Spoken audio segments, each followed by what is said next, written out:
Hi, good afternoon, everybody. I hope we haven't taken you away from lunch or a postprandial nap. I hope we won't bore you to death.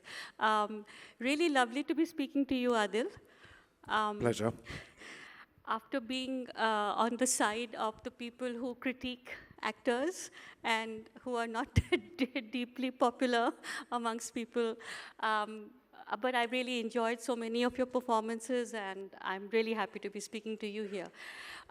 Given the fact that most people here are involved or connected or engaged with the digital world, I thought we could speak to you a little bit about being a denizen of a world which was pre-digital, was analog. I don't know how many of you even remember a world like that, but some of us actually do. So I'm going to ask you, Adil, to begin by telling us a little bit about how you feel things have changed, and also how does it feel to be, um, a person who remembers a world that used to be pre-digital.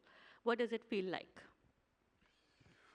Good evening, everybody. It's a huge open question, actually, because there are experiences which I have grown with, like going to, I bunked school, when I was probably in the sixth standard. Every Friday, I would bunk school to go and somehow manage 85 paisa to buy a ticket and sit in the front row and watch Bachchan Sahab, Dharmender Sahab, and Randhir Kapoor, and Hema Malini, and of course these amazingly beautiful, beautiful women on screen, and dreamt to dance around the tree when I would grow up.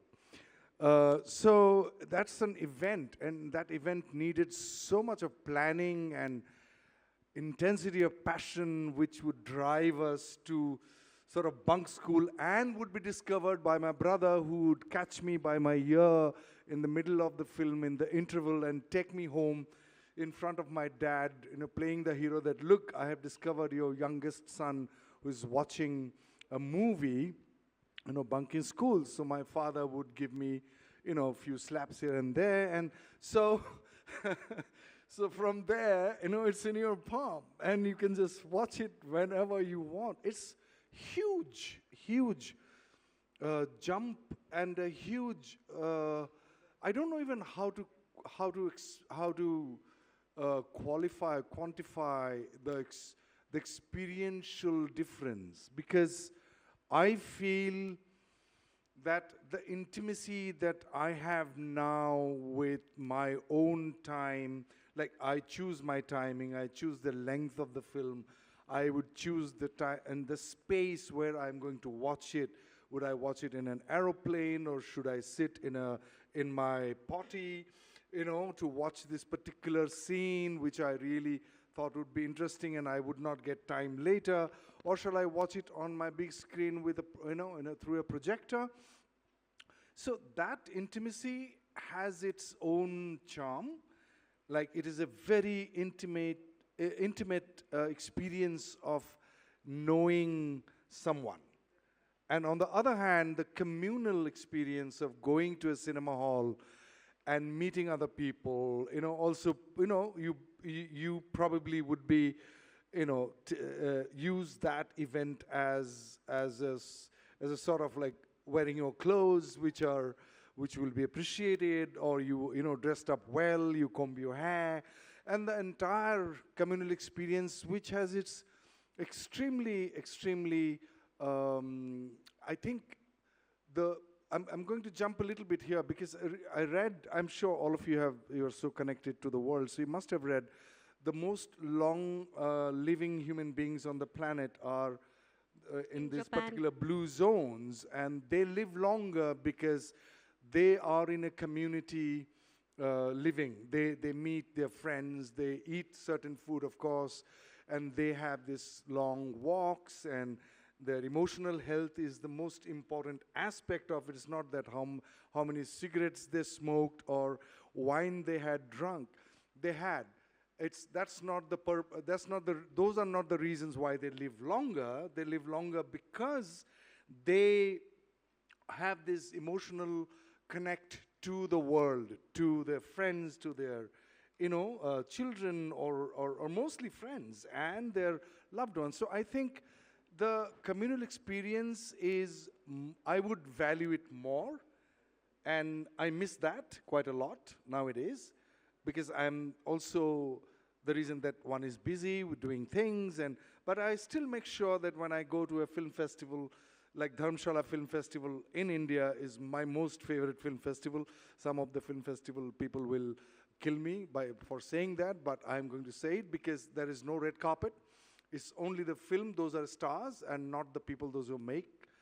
I consider that as my motto. Like, films are the star, the story is the star, and the people, those who are doing, acting in it or directing it, they are just minute components of that.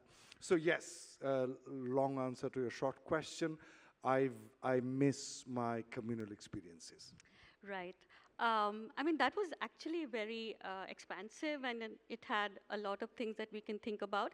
But before I jump into my second question, I do want to know, did you actually ever dance around trees? I did in 1988 for a television New Year Day, New Year Eve television program in Assam. That when I was 19 years old, not after that. Ah, No, but that's not been and I have no immortalized on intention cinema. to Or, do that. oh, no, wait. I should amend that. It's not been immortalized on film. It's possibly something, a digital blip, which is gone forever. Who I knows? guess so. Yeah. Yes. Okay.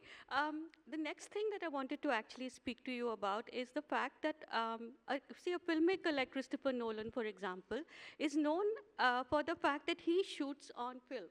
He refuses to go down the digital path, and that is something that intrigues me for the simple reason that now I think 99% of people who are working in film or in communications or in any things which are bits and bytes which have to be, go out into the ether, are all using digital devices, um, basically using the digital world as their playground.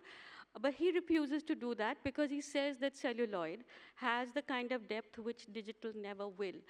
Um, so there are two things here. One is that the democracy or a democratic thing that happens when a film, for example, like an iPhone can be used to shoot an entire film. Steven Soderbergh has done it so brilliantly, and a couple of other people I know have used their phones, used cameras, which basically mean that you don't really use expensive film, you're using a digital device. How do you see that? Do you see it as a matter of convenience, or do you see it as something which is lacks depth? If it is digital, it's on the surface. If it is film, 3D. What do you think about that? Limited exposure to the technical aspect of filmmaking. I have very limited exposure, but Nolan and some other people as well who prefers to shoot in on celluloid. And I think they have their reasons which I will not be able to decipher with my unqualified eyes.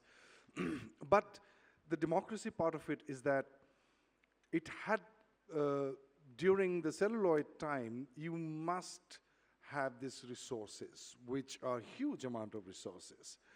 Expertise, craft as well, but mostly resources to begin with, and then you could make a film. But when you have this camera in front of you and in your hand, in your palm, anybody could make a film, and the danger of that is that a lot of trash and mediocrity is thriving in the digital market, digital world. And also the fact that since it has democratized, so the talented, very, very gifted people, those who are in villages or semi-urban places, like where I come from, Gwalpara, where newspapers used to reach 3 days after they were published. So places like there, a person who is really talented can make a film and put it into, and the world can access it. So it has got its downsides and upsides as well. It's a very difficult one, but I'm an optimistic person, so I feel that people, those who are very curious to access content which are of quality, would be able to find them, find the quality programs which are floating, or floating in digital spaces, if they look for it. But I think it is also very important that people must look for it. And if it comes easy in your hand, it is said in Indian spiritual practices that never give free advices. It's never valued. Never give something which is very good easily to the people. It will not be valued. Somebody who has got curiosity, who is passionately looking for something, then the thing which they are looking for will find the person. Like they say that you never find your guru, guru finds you because you are ready. And I think it is important. I completely believe in that. And that's why I do not have a peer machinery behind me, or under me, or over me. I do not believe that I must put myself into the world. And as you know, that for this event, I had to really work my things around, and because of your beautiful invitation. So I feel that it is important for the humanity to cultivate this habit of to put in some effort and energy to look for something which is of quality. That's what I feel. Right. I think that's a beautiful answer. It sort of makes you go down paths that the question didn't even open up. I'm going to have to unpack that a little. But this gives me a chance to actually talk to you about one of my favorite films of yours. It's called Mukti Bhavan. Yes, and it is, in a way, it sort of segues back into the conversation we just had about the guru and about, looking for the right path and salvation. So would you talk to me a little bit about that film? And I remember you talking about how it was a transformative experience for you. So if you could tell us a little bit about that. Shubra just mentioned a film which is one of my most favorite films that I have so far acted in, called Hotel Salvation, or in Hindi it's called Mukti Bhavan. It's on Hotstar. I'm just If you haven't watched it, I suggest everybody just go back home today. The first thing you do is to watch that film. And you film. can watch it with your family members. It's a beautiful film about father and son. I play the son, so my father wakes up in the morning and says, my time is up. I'm going to Banaras and die, which surprises me. And I would expect that my father would want me with him to make this journey to Banaras, but he says, no, I don't want you. I know you are you are very busy. I'm just a clerk in an insurance company in a small town, so no money, very little money. So anyway, I find some time and I go into this journey with him, and we are confined in this tiny little room in Banaras, where this particular place called Mukti Bhavan, means Hotel Salvation, where you are allowed to stay only for 15 days. And if you don't die within 15 days, you are supposed to leave. So it's a very funny, witty, and deep, and heartwarming, heartbreaking film as well. It's a father, son, and all his unspoken accusations and unspoken grudges against each other that they thrash out within this confine of the tiny little 10 by 15 feet room before he passes, or we don't know. I'm not going to tell you whether he dies or he lives, because I think it would be a great experience for you to watch it. And I want to brag about the film a little bit more, because we got a 10-minute standing ovation in Venice Film Festival for it. It ran in Japan for 150 days. It released in 36 countries. It got BBC Channel 4's the best review ever of any Indian film so far, after Satyajit Ray. And it had been ranked with Ozu's film, The Japanese Master. So please watch the film. And my journey in that film is that I lost my father in 2003, and he died at the age of 93. And before he died, I had the opportunity to read a lot on death. I read Sri Aurobindo and his books on death, answers on the questions written by his disciples or asked by his disciples on death, and exactly what happens after one dies, and blah, blah, blah, blah, and it goes on and on. And I was like, what? Like, I couldn't believe it. The books are called Letters on Yoga. If you're interested, please watch it. And I could not take them lightly. The answers were so profound, and so something about those answers, not the words, but the energies through the words which are coming to you unknowingly. It bypasses your intellect and it sort of convinces you, and without having, like, if somebody says, no, I don't believe in it, it's okay with me, because I believe that if you can give me a better story, what happens after death, I will buy it. But this was the best story that I have heard. And stories are very important. We believe in stories about ourselves, about our parents, about our father, about all these great stories which are told through films or through novels. Brilliant stories. And stories, when you believe in it, that becomes your reality. And I feel that our film, this one, Mukti Bhavan, made me sort of go through the experience which I have already went through with my dad. Because when my dad passed, I didn't have any grief in me, because I was like, oh, okay, this is one story has ended, and another would start, and he has lived his full life. He was not like dead at the age of 60, where I am now. And so it sort of reaffirmed and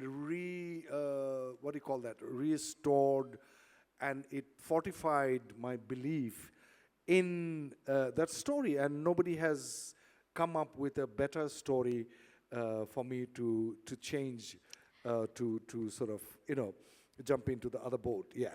Right. So this is actually very life-affirming storytelling, watching stories. Um, that leads me to a no-brainer of a question, really. How, I mean, all of us have experienced our viewing lives have changed so dramatically with the existence of what we call the OTT platforms. You just now appended your question with saying it's on Disney Hotstar. It's not in a theater, but it's on a streaming platform. And the fact that the film is there, it's for people to access as and when, it's, it's going to possibly be there forever, right? I hope so. In a Yeah, manner of I'm also speaking. worried about that, because if imagine our grandchildren watching me on screen or wherever on some OTT platform and criticizing me. Oh my God, I've heard so much about this actor, but he's such a terrible actor. You never know, how will they Yeah. respond to the kind of acting that we are doing now, because acting as a craft is also changing, is evolving. So tell me a little bit about how the opportunities for an actor like you, you straddle the mainstream space, which is, sort of what's called the commercial cinema, which I believe is a misnomer of a term, because every film is meant to be to make commerce, to make money. But it also, the existence of the fact, I mean, there is so much work happening for different kinds of filmmaking, different kinds of formats, long form storytelling is now coming into its own in India. In fact, the last week we saw Black Warrant, and this week I have just finished watching the second season of Patal Lok, which is even better than the first. Yeah. It's even better than the first. It is outstanding, and we are only in the second week of January, and I can quite say that it is going to be one of the best of the year. So I wanted to ask you, I mean, of course the world has opened up as far as filmmaking is concerned. How is it for an actor like you? I would say that this is the beginning of the golden era of actors, those who do not believe in becoming a star, but those who believe in the craft and in love with the craft of acting. I feel that the time has just started, and it's a long way. I think we have a long way to go in this particular journey of celebrating the nuances of craft, the going the deeper journey into the nuances of human conditions, and embodying a role which would give a very vivid experience to the other person about and evoke deep empathy amongst the audience members. The faculty of judgment watching, say, even Hitler, would take a back seat and understand and empathize, not necessarily agreeing with the person, but empathize with the person. That would probably finally, this particular exercise of empathizing would probably lead to appreciating the other instead of being scared of the other, which is constantly being used by our politicians, by the corporations, that the fear-mongering which happens and through which they sell things to you. And I think if we get into, if the filmmakers, they celebrate the craft, the ability to dive deep into human conditions, so I feel that this time, this is just the beginning for actors like, as I said, those who love and those who don't consider themselves bigger than the story. And I feel that anybody who considers that bigger than the story, I stay away from those people and those, I have my empathy for them, but I don't have to make friends with them. So, lot of actors, those who you haven't, like you talked about Black Warrant, I'm in the second episode now. I didn't even know Patal Lok had already come because I was supposed to be part of it because of my dates. Avinash Arun is the director, he's a very dear friend. And I'm right now working in two Netflix projects. One is a Netflix series, the other is a Netflix film, another independent project which is funded by the Venice Film Festival again, like Mukti Bhavan, and so I'm going to start shooting for it on the 20th of February. So all these will be on OTT platforms, and I could not have imagined that films where I'm in, yes, of course, I had been part of the blockbusters as well, but not in the lead, not in the substantial role. And another film which is about to release on the 28th of this month in January, called The Storyteller. It's coming on Hotstar. Again, it's a story of written by Satyajit Ray in response to the this myth, or maybe it's a true story, that when Satyajit Ray went to Hollywood with a story to be made in Hollywood about an alien, and then he was sort of, sent back to India without being entertained by the Hollywood producers. And then quite a few years later, Spielberg made E.T. based on the same story. So when Satyajit Ray came back and he wrote a story in response to that event, what happened. It's a brilliant story about IP, intellectual property. Who does it belong to? It's a brilliant story, and there are two main roles. Paresh Rawal plays one of the main roles, I play the other one, and two amazing actors, Tanisha Chatterjee and Revati, the director and the actor from the southern part of India. So please watch that. So all these films wouldn't have been, I can't invite you to see those films unless those were on OTT platforms. So I'm grateful and thankful for them. But they must do more. I think OTT platforms probably should have their commercial aspects where they have to get their TRPs and subscribers, more subscribers, and all that. They must, otherwise they can't run the channel unless they show some profit to the shareholders. But also they have a responsibility of bringing in quality products more.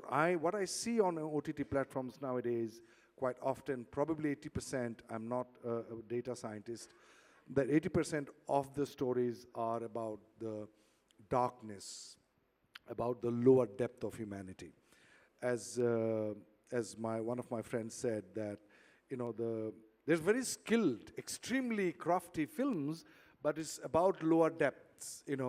Like the vultures, they fly high and they are extremely skilled with their nose and eyes. They know, but they look at the dead bodies. So I think fear sells very easily, sex sells very easily, jealousy and gore and blood sells easily. So I can see most of the OTT platforms are filled with dark subjects, and I hope that changes, that we get to, giving one more second, we get to see something which is uplifting, which lightens your being, which is also entertaining at the same time. It's very difficult to make such films, I know, but we should not bypass the hard work and make something which is easy to make, not easy, but easier to make and entertain. As we talked about, it's very difficult to make a good film, even if you are putting all the masalas in. Right. So, again, that is a good lead into my next question, which is something to do with the fact that digital does allow us to have multiplicity of views, pay-per-view, and they don't have to do box office, the platforms, but they do have to show numbers of views, and that becomes part of the algorithm. Everybody sitting here understands algorithm. So people can actually tell you that if you are being given dark things to watch, it may be that you clicked on a couple of dark things, and that's the only thing that the platform will give you. That's one. Of course, they are pushing that because it's an easy sell. Upliftment is a really hard thing to sell because, it's hard to make that kind of, to create that kind of world where it becomes credible, it becomes engaging. Because anything that makes you feel not so good about yourself is, funnily enough, something that people want to veer towards rather than the other side, It's very easy to explain if I talk from the point of view of the great masters of India, that it's very easy to target the part which is below your navel. It's called lower movement. It's very easily stirrable. Very easily it can get tickled just like that. Very difficult to tickle your heart. It's called anahata chakra, means unstruck sound. So you need, the person who is making has to be evolved. Very evolved person, like Ang Lee, who made Life of Pi. Yeah. It's a deep film, and the budget was $110 million. It earned almost $1 billion. So how did he do that? You need to have the intention and your craft at the same time, and don't try to bypass the hard work to make something which is uplifting and yet entertaining. So I do not buy whatever the sales marketing executives tell, oh, no, we have less eyeballs because of this. I said, then show me your degree, that why did you get the degree to sell trash and you can't sell something which is good? That means you have got the wrong degrees. So why would you then take the salary if you can't sell something which you are saying which is good? They themselves say, oh, it's a good product, but sir, it will not get sold and blah, blah, blah, blah. So I'm like, then what's the point of your degree if you can't package it well and sell it? Yeah. Of course, I'm just making it black and white. There are nuances in it. I get that. But I think there is a lack of courage to take the risk. And also the fact that the audience had been fed a certain kind of films and certain kinds of entertainment content since last 30, 40 years. So the habit of being there is something, in Hindi we say, Nach Meri Jaan, you sit down like a zamindar and you throw the coin and you say, Nach dikhao. There is no participation, that one has to also entice and invite the audience to participate. Like, so there has to be the craft to make you from like this to like, not with the blood and the sex and all that, but with something which is subtle, something which is beautiful, something which is nuanced. That, what is it? It must find its way through the heart into your mind to be curious. Like, what is it that I'm not being able to put the finger in, and yet it's interesting? It's difficult to make. So we have, I would say, I would dare say openly, probably, that we have to graduate us, the filmmakers, the people, those who fund the films, they have to evolve a little more in order to trust themselves a little more and to find not the shortcut, but put in the harder work into making something which is long-lasting, which will last for centuries, rather than something which comes on a Friday and goes out on another Friday. Right. You're talking about filmmakers trusting themselves. I think they need to also trust us, the audience. Absolutely. That I think that is something that's the part I said, courageous. yeah. No, with this us, people like us who are watching, trust us to meet you halfway. Do not infantilize us, right? And on this happy note, I'm going to open up the floor to the questions. Anyone, please raise your hand, keep it brief, and give us your name. Good, no questions, we can go.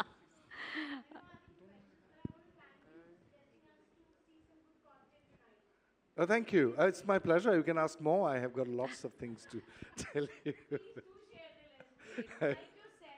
Please, ma'am, get your mic. Yeah. Like you said, and I completely echo with you, sir, when you said the content is more about gore and sex and violence. I at least completely echo. I understand the algorithm part as well, because I remember the moment I go to Netflix, even if I put in, feel-good movies, all I see is Squid Games 2 recommendation. Exactly, like, wo kahan se feel-good hai? I mean, they're very I know well-made it movies. is. I don't know doubt about it. But as I said, craftsmanship with the lower depth of humanity is like. So yeah, do suggest the list if you have more. Yeah. We would love to watch it. Thank you. Thank you. Adil's playlist, basically. There's a question there. Oh, there at the back. Yes, sir. Yeah. Yeah, hi, good afternoon. I'm Indranil. Star Trek Voyager was quite a surprise. Do we see you in Star Trek in coming years? Star Trek Voyager. Star Trek? Star Trek Voyager was quite a surprise. So, do we see you in Star Trek in the coming years? No, I haven't been yet contacted. My last appearance on Star Trek was, I think, Star Trek Discovery Season 3. That's right. After that, I haven't been, that character hasn't yet come up. I'm sure it will come up someday. I'm sure as well. I'm Looking very, forward. very looking forward to that. Yeah. Thank you. Yes, ma'am. Here. Hi, sir. Firstly, you've got a fantastic voice. I think I must compliment you on that. I think if I even heard you on the radio, I'd know it's you. I think most of us would know it's you. My question is, we were speaking about the Friday release and then, of course, going away on the other Friday. But the entire thing of, there's a lot of clutter, right? Like you yourself sort of mentioned that you didn't know Pata Lok. Season 2 is out. And I think that's also same for a lot of us, because we also feel that digital has sort of spoiled us for choice, but also kind of. Yeah, your voice is. It's Okay. no. Is it a mic? Okay. Yeah, it's kind of muffled the voice. I don't know. Yeah, I think there's a problem with the. Some kind of a feedback. Yeah, I think I can hear you rather better. Yeah. Without the mic. Oh, sure. Is it better? No, because No? the mic is all facing Okay, your so side. Yeah. I can hear you. I can hear you. Do you want me to use the mic then? Okay, so basically, I was saying that there's this entire thing of we're spoiled for choice as an audience now because of digital. Vis-a-vis the time when we would know that there's this one amazing film that's at the theater, and everybody in the city or everybody at the in the nation would go watch it. But now there's also this thing of there's so much to see that we often miss seeing a lot of things. So for you as an actor, as an artist, for us, even as audiences, how do you sort of find that sweet spot of, I would want to be remembered as well, right? Because you don't want to fall into that chasm of, I did films, but nobody seemed to watch it because there was also this time of, things being released left, right, and center. Like the entire thing that, I'm just going to take it as an example, but, the fact that you were also like, okay, Patal Lok to release, but I didn't know kind of thing. And it happens with so many of us that our favorite series are sort of coming, but we miss that one particular date because there's so much happening and there's so much to watch. So how do you find that sweet spot of the sweet spot of tact? It's good now. It's good. Okay, perfect. The sweet spot of basically tactfully choosing roles or choosing, ideas or concepts that also make you feel remembered. Because I think the most meaningful thing as an artist is also that, because you want to contribute meaningfully and be remembered, like you said, by your grandchildren or generations much after. So that's my question. Thank you. I have a friend who is a very known actor. Recently, you must have, I'm not going to name him. He's also my junior from National School of Drama, New Delhi, where I studied. And so one day, 6 years probably ago, I asked him, so what's going on? I live in Delhi, unlike other actors who are mostly in Bombay. So I keep going to Bombay, do my films and act, shoot and come back to Delhi. So when I go and if I have 1 or 2 days free, I keep calling people and then we meet. So I asked him, what's going on? And he says, oh, nothing much, there's just one film I acted, it hasn't yet come out. And I'm like, yeah, you have acted at least, Then he said something very interesting, which we all Hindi-speaking people know. Jungle mein mor nache to nacha to kisne dekha. So I was like, that's a good metaphor, but I don't think the more cares if somebody watched or not. So I would rather be the more, I think it's a process of evolution as a human being, as an art practitioner, that my job as a creator of art or part of a creator of art, that I do my thing. If it is watched, it's like a dessert, but I had my meal while I acted in it. That's my main meal. So while I'm in the act of acting, I am satisfied. If somebody watches it and passes a compliment or criticism, for that matter, that's a dessert. So this is a place that I am right now, and I'm like, oh, I haven't heard about this film. Oh, I'm sorry, it's there, it's going to come out. There are like 4 or 5 films which haven't yet come out. One is coming out on the 20th, as I said. It's called The Storyteller. It's a brilliant film, and I watched it. Opened in Busan. It went to Palm Spring Festival. It traveled across the globe. So I don't think I should be remembered. I mean, it's done. It's gone. And impermanence is the crux of this entire universe. Nothing is permanent. It's constantly changing. And who the hell do I think I am that I should be remembered? And I'm fine with that completely. I mentioned our grandchildren thingy. It's not because anything else. It's just that even if they do see, if at all, they should feel like, he was a decent guy, decent actor. It should not be like, oh God, I'm so ashamed of my grandfather. It's a joke. So having said that, the thing about impermanence is that I do believe that all good films find their way to the person who needs to watch it. No, even the actor. I mean, obviously, if you're part of a work, there are ways that it's like water which flows to a particular direction, and it will veer towards where it is required, my belief, all of these years of watching from the other side. Um, if, is there anybody else? Yeah, over there, please. Can we get a mic over here? The lights are actually in our eyes. That's okay. Yeah. I can do this much effort. Hi, sir. So I Hi. work for a Telugu OTT called AHA.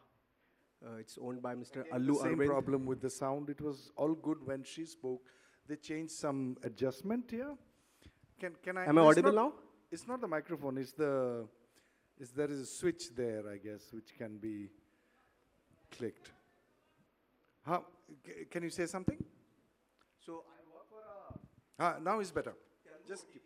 called AHA. Okay. Owned by Mr. Allu Arvind.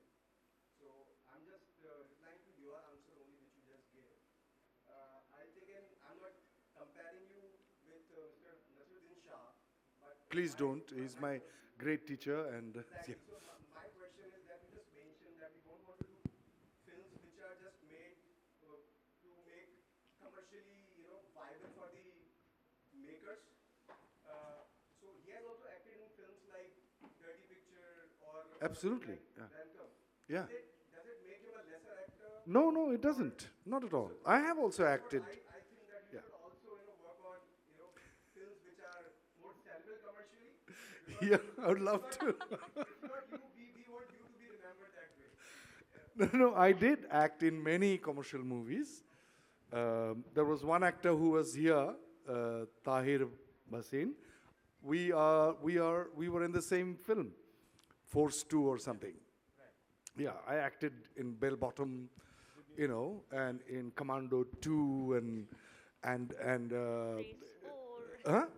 and Robo 2 with Mr. Rajinikanth. I did my share of, and I enjoyed acting on those, and they pay me a lot of money. So I have to pay my bills. So I look at my bank balance when it dwindles, and if there's a commercial film knocking at my door, I am like, of course.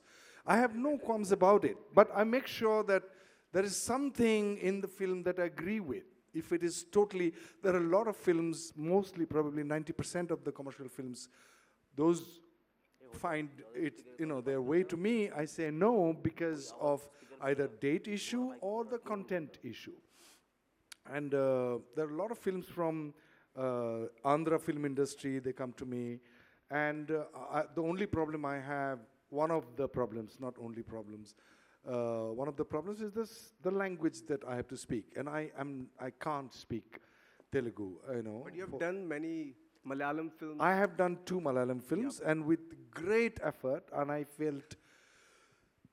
felt that I am cheating because I do not understand the words I'm saying, and I am a person who thinks, words are sacred. Like I did Shakespeare, and I did Ibsen, I did Chekhov, I did Goldoni and Peter Schaffers, the great masters of playwrights, and I have acted in. So I think words are the windows to understand the human conditions of with such nuances, writers like Chekhov and Ibsen and Shakespeare. So when I don't understand a word and I'm saying, what am I doing here? Just because I would get some money.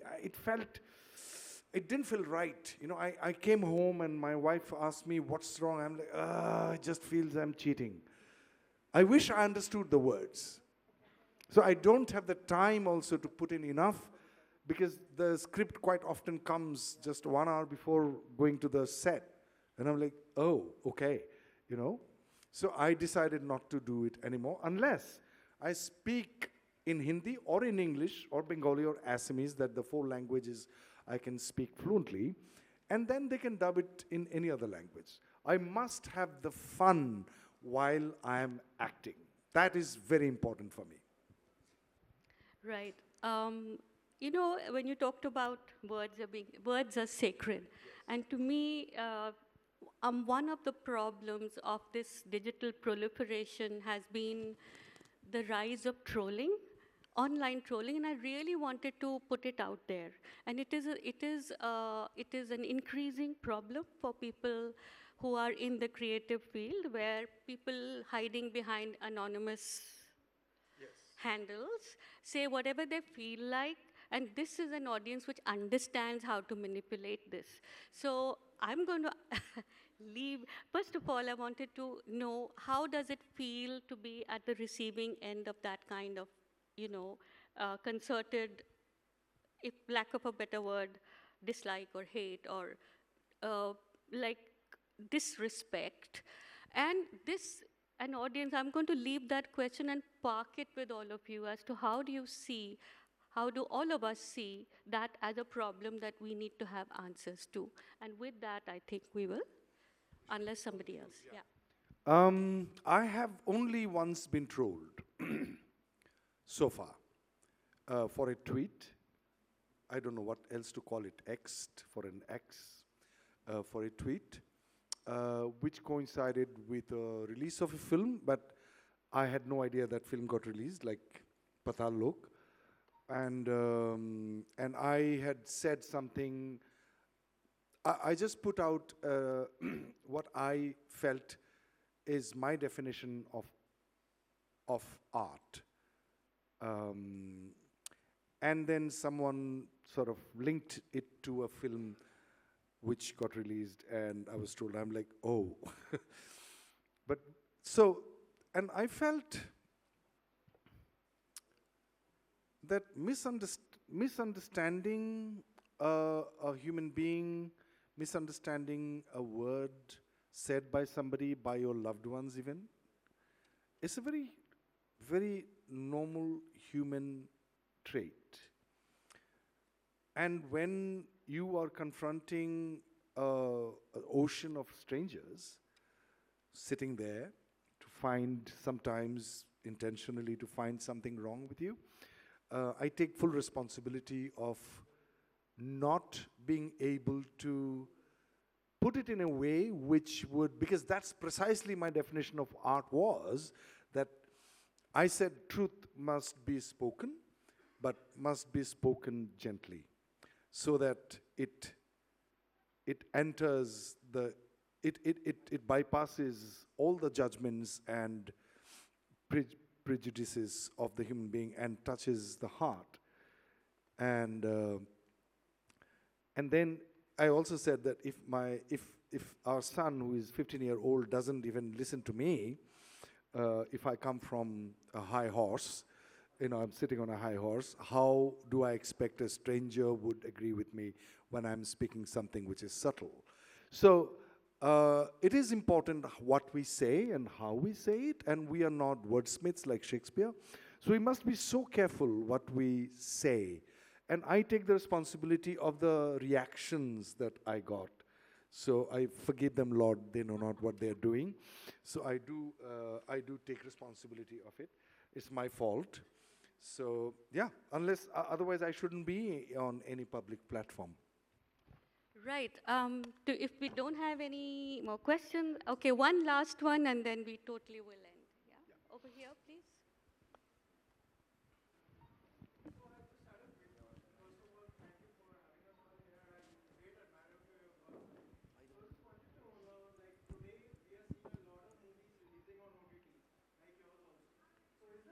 Tomorrow people see less of films on the big screen and and more on the OTT platforms? Do you think there is a kind of, say, extinction of the bigger screen going to happen anytime soon in our generation, of course? I have no idea, really. I don't think I can even talk about it, because this is a human, it's a complex situation for the social scientists and those who are in the business of movie making and distributing and exhibiting it. I somehow, just one point which I think I can touch upon is that I feel human beings are inherently communal. They love community. They love coming out. And we have seen that the huge surge in tourism after COVID. They all learned how to be at home, and they were watching anything that they liked on their devices, and yet as soon as it opened, we went out as if avenging the imprisonment of COVID. So I somehow feel that we would probably have both, and which one would take over what. And of course, the advantage OTT has because of the time and space that you can choose and what content you want to watch it, you can choose. They would have probably more advantage over the theatrical releases where you have to go at a certain time, you have to negotiate the traffic, you have to pay a hell lot of money to watch it, monthly, month subscription, for watching one movie, then the Coke and the popcorn costs you more than the movie ticket. So they have to give more incentive to public, I think, for us to go there. That's my view. It's a very limited understanding. So I think what Thank that you. leaves us with is the abundance of choice, which is something which is fantastic for all of us, and isn't it? So thank you very much for a rewarding conversation. Absolute pleasure. Absolute. Thank you for listening to my rambling. Thank you.